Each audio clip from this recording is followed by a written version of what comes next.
তা বলি এইভাবে আর কদিন। আরজি করের ঘটনাকে কেন্দ্র করে পশ্চিমবঙ্গের মুখ্যমন্ত্রী মমতা বন্দ্যোপাধ্যায় এবার পদত্যাগের দাবি করেছেন।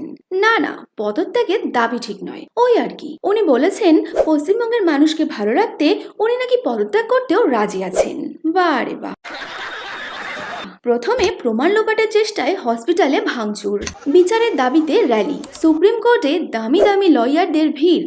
কি জন্য? যদি সবকিছু ঠিক করারই ছিল তাহলে ঘটনার পরবর্তী এই বিষয়গুলো কেন ঘটলো? তার উত্তর কি আছে আপনার কাছে? আপনার পদত্যাগে বিরোধীরা খুশি হলেও পশ্চিমবঙ্গের মানুষের আপনার পদত্যাগ নিয়ে কোনো মাথা ব্যথা আছে বলে আমার মনে হয় না। কারণ মানুষের কাছে এখন আপনার পদত্যাগের থেকেও অনেক বেশি ইম্পর্টেন্ট তিলোত্তমার বিচার। এই ঘটনায় জুনিয়র ডাক্তারদের আন্দোলনের দাবিকে সম্পূর্ণ করে দোষীদের শাস্তি দেওয়াই আপনার কর্তব্য।